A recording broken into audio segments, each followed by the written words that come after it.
Once the student completes Swcc orientation, he'll move on to Swcc BCT. And one of the first evolutions we conduct on day 2 is a water rescue test. If a student isn't able to complete the evolution or pass the test, he will go before a review board and will be considered for either removal from training or possibly setback. We're looking for students to be able to rescue a simulated drowning victim.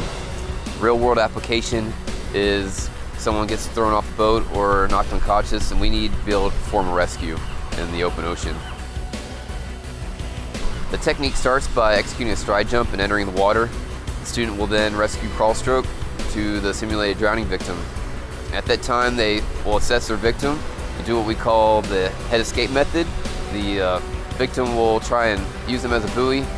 They'll slip the clinch, get control of their victim, and put him into a straight arm collar tow. They'll use a straight arm collar tow to plane the victim out. Once they have the victim on plane, they'll transition to what we call the cross chest carry. From then, it's a gut check, and they have to complete a 25-meter rescue stroke. If at any time the student doesn't execute the stride jump, the head escape method, or the cross chest carry, and the victim is unable to continue a normal breathing cycle, we consider that a failure, and the student will not move on. This is a high attrition evolution. We can attribute most of our attrition to this evolution, and it's just because a lot of our students will show up unprepared and not comfortable in the water. One way guys can practice when they're home is they can either consult the total immersion swimming technique.